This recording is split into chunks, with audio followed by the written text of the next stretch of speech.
Merci beaucoup. Je tenais à insister sur le fait que nous représentons un véritable réseau de la fonction RH, dont tous les acteurs ne sont pas ici, mais qui est constitué bien évidemment de la DGAFP, qui a une mission très systémique en la matière, de la mission de cadre dirigeant du secrétariat général du gouvernement, qui est beaucoup plus petite, puisque nous sommes 7. Nous avons la chance de bénéficier d'un positionnement institutionnel fort qui favorise nos actions. Mais je citerai également, Thierry l'a évoqué, l'ensemble des secrétaires généraux et des DRH de ministères, qui eux-mêmes managent des correspondants cadres dirigeants et encadrement supérieur.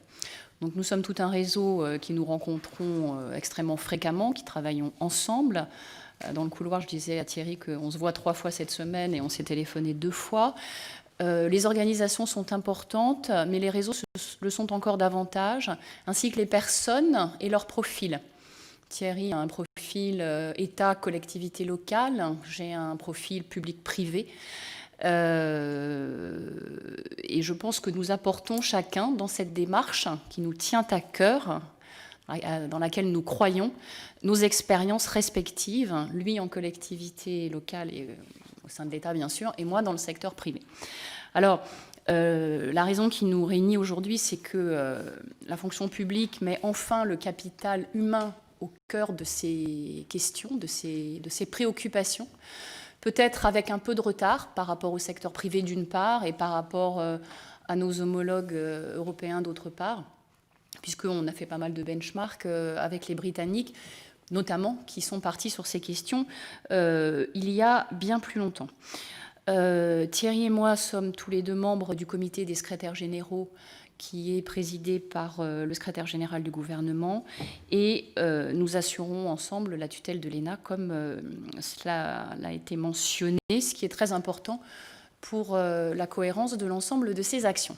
Alors, je voudrais dire aussi que les choses sont vraiment parties maintenant et que ce qui est écrit dans de grands rapports depuis de nombreuses années est en train de prendre corps et de manière irréversible, je me plais à le penser, parce que je ne vois pas qui pourrait balayer ce qui a déjà été acquis. Alors, vous reviendrez certainement sur la circulaire du Premier ministre du 10 juin dernier, qui est pour nous un aboutissement et un élargissement de la démarche, qui est née dans les années 2008-2010 auprès du Premier ministre, à l'initiative de la circulaire de février 2010. Alors, brièvement, parce que vous le savez, la mission cadre dirigeant est née à peu près à cette époque-là, après un intense benchmark qui a duré, moi je n'étais pas là à l'époque, mais j'ai retrouvé des archives, qui a duré plus de 2 ans, entre les acteurs, pas uniquement le secrétariat général du gouvernement, mais l'ensemble des ministères et le secteur privé, les homologues européens, pour constituer cette mission qui avait pour objectif de professionnaliser la gestion des plus hauts fonctionnaires de l'État. Ces fameux emplois à décision du gouvernement, donc on peut revenir sur leur définition, leur contour. Bon, ils se cantonnent pas à la nomination au Conseil des ministres, mais il y a une grosse intersection avec le fait d'être nommé en Conseil des ministres. Et cette professionnalisation sous les 3 aspects, détection, nomination, formation. Une déléguée au cadre dirigeant a été pour la première fois nommée en 2012. Un gros travail a été réalisé. J'ai moi-même repris le flambeau en 2014. Et lorsque je suis arrivée, j'ai trouvé une identification de poste à la décision du gouvernement qui, d'un commun accord entre les ministères et le secrétariat général du gouvernement, sont des postes qui sont suivis par la mission OSGG. Un vivier interministériel dit de futurs cadres dirigeants de l'ENA, comprenant environ 600 cadres, comme vous le savez. Un système d'information qui porte les CV de ces personnes et qui est accessible non seulement à nous, aux secrétaires généraux, mais à toutes les autorités de nomination qui peuvent y puiser. Des circulaires, donc antérieures à la circulaire PM du 10 juin 2015, qui précisent et qui fondent le processus qui rend la nomination de ces emplois, sur ces emplois plus transparentes. Un acquis également qui a été conquis durement avec beaucoup travail qui est un référentiel de compétences managériales que nous venons de toiletter légèrement, mais qui est le support, ne serait-ce que dans l'évaluation pour les administrateurs civils d'ailleurs, qui est le support aujourd'hui de l'évaluation des cadres de l'État. Des formations extrêmement pointues, tant pour le vivier que pour les cadres dirigeants, je pourrais y revenir si vous le souhaitez, et également une expertise fine en matière d'évaluation, tous ces outils d'évaluation que peuvent être, Thierry Le Goff en parlait, l'évaluation à 360, mais également les assessments. Voilà, j'ai trouvé une compétence très forte en matière de ce qui peut se pratiquer et ce qui peut utilement être employé dans la fonction publique. Alors, lorsque je suis arrivée, j'ai essayé d'apporter quelque chose quand même à ce qui avait été édifié, mais qui est remarquable, et je rends hommage à mes prédécesseurs parce que c'était vraiment une démarche de pionnier. Et je pense qu'en 4 ans, beaucoup de choses ont déjà bougé. Alors, moi, ma petite pierre à l'édifice a été de souhaiter rendre le vivier, de qualifier davantage le vivier interministériel des futurs cadres dirigeants de l'État, parce que pendant 4 ans, ce vivier, il a été constitué à la demande des ministères qui ont apporté chaque année des cadres que le secrétariat général du gouvernement a accepté d'intégrer dans le vivier interministériel. Et depuis 2015, nous souhaitons que cette entrée ne soit pas systématique, mais qu'elle soit assujettie à un assessment par un cabinet extérieur qui permet de croiser les regards que porte l'administration sur ces cadres avec un jugement de professionnels. Donc on met les gens en situation pendant une demi-journée, on leur fait passer un certain nombre de tests pour approcher leur profil. Et dès lors qu'on les intègre dans le vivier interministériel, on est aussi mieux informé de leur qualité, des postes sur lesquels ils peuvent prétendre être nommés. Et cela nous facilite, nous, les propositions de profil que nous pouvons effectuer pour les autorités lorsqu'ils nous consultent.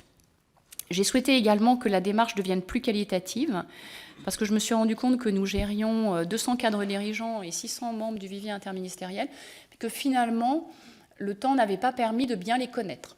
Donc j'ai spécialisé mes collaborateurs, je les ai formés aux entretiens avec des hauts dirigeants, et aujourd'hui, mon adjointe et moi rencontrons personnellement tous les nouveaux cadres dirigeants, et ceux que nous ne connaissons pas d'ailleurs, qui ont été nommés antérieurement à notre arrivée, et mes collaborateurs rencontrent tous les membres du vivier des futurs cadres dirigeants de l'État. Ce qui signifie que même ceux qui ne seront pas nommés cadres dirigeants, parce que ce n'est pas parce qu'on est dans un vivier de futurs cadres dirigeants qu'on est nommé cadre dirigeant, ça c'est même dans le secteur privé, voilà, c'est une potentialité qui s'ouvre à la personne, mais ça n'est pas évident.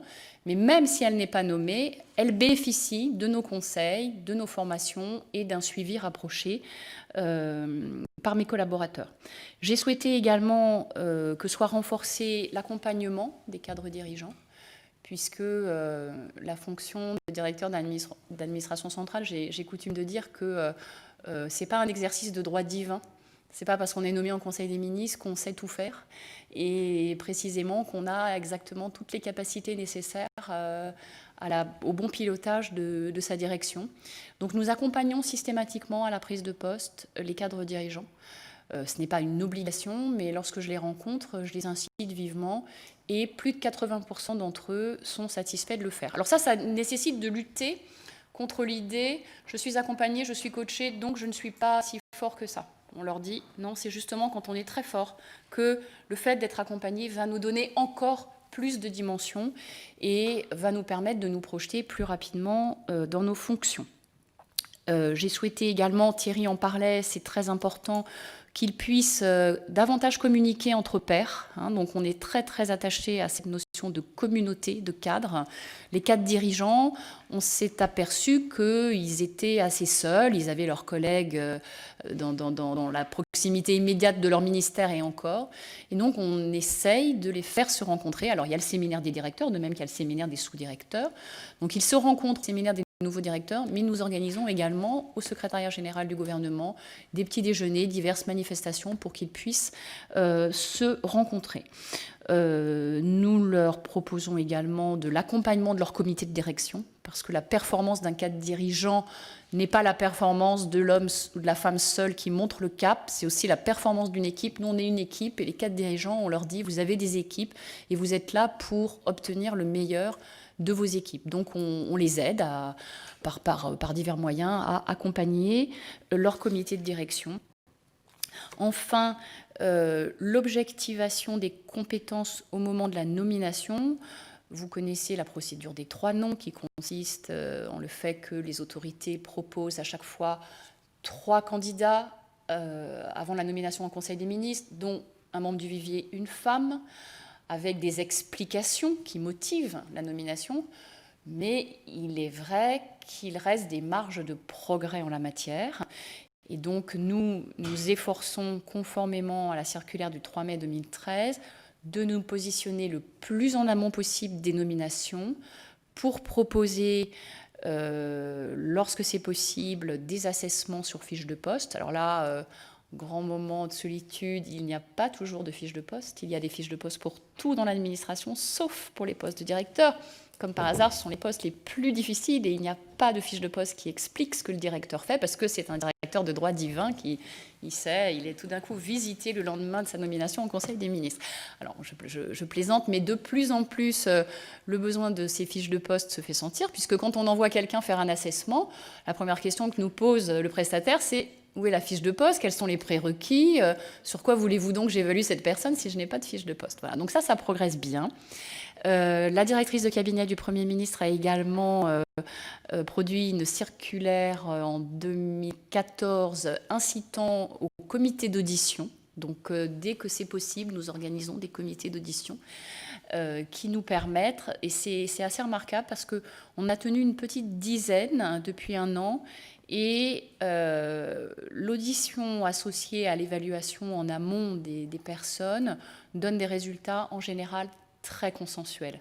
C'est-à-dire que lorsque l'audition se termine, d'ailleurs Thierry a participé à plus d'une d'entre elles, lorsque l'audition se termine, on a à peine besoin d'échanger. On a un avis très très partagé sur le candidat. Voilà. Donc, alors, les résultats, c'est qu'aujourd'hui, lorsqu'on nomme en Conseil des ministres, on a de plus en plus recours à ce qu'on appelle la ressource globale. La ressource globale, c'est les 4 dirigeants en poste et les membres du vivier. Donc, ce recours à la ressource globale augmente d'année en année, ce qui est normal, puisque comme on qualifie davantage le vivier, les administrations envoient dans le vivier interministériel des cadres qui ont davantage le profil. Donc, comme les autorités sont logiques avec elles-mêmes, elles nomment davantage dans le vivier. Mais on a encore à peu près aujourd'hui 25% de nominations hors vivier, ce qui n'est pas particulièrement choquant. Moi, si on arrivait à 20% de nominations hors vivier et hors cadre dirigeant en poste, je trouverais ça mieux que 25%. Mais on voit bien aussi que dans les grandes organisations, quelles qu'elles soient, on ne peut pas non plus rigidifier trop fortement la nomination des grands cadres. L'article 13 de la Constitution pose que les ministres choisissent leurs collaborateurs. La démarche n'est pas là pour forcer la main au ministre. Et si un ministre a envie, par exemple, de nommer un agent contractuel dont il lui paraît qu'il possède davantage les qualités que les autres, que cet agent contractuel n'est pas dans le vivier interministériel des futurs cadres dirigeants de l'État, eh bien, c'est tout à fait légitimement son droit. Alors, nous sommes également assez satisfaits de voir qu'en termes de nomination de femmes, à ce jour, les exigences posées par le président de la République sont respectées, puisque nous nommons en Conseil des ministres, nous avons nommé en Conseil des ministres encore cette année plus de 30% de femmes. Nous devrons le faire en 2016. 40% de femmes en 2017, ça sera certainement pas facile, mais nous y travaillons. Nous avons monté un programme de femmes à haut potentiel qui devrait réunir 25 femmes que nous allons former dans les 2 ans qui viennent pour les rendre prêtes à ce type de nomination. Mais la plus grande victoire, c'est vraiment celle qu'a énoncée Thierry, c'est la circulaire du 10 juin, avec véritablement l'extension de ces concepts. Alors, un escalier se balaye par le haut, et là, maintenant, on est en train de balayer les marches d'après. Et toutes les marches, hein, parce que, voilà, il n'y a pas de poids, de mesure, grand cadre, petit cadre. On est dans une logique, tous les cadres. Hein, c'est ce que Thierry explique. Voilà, pour ces quelques propos liminaires. Merci.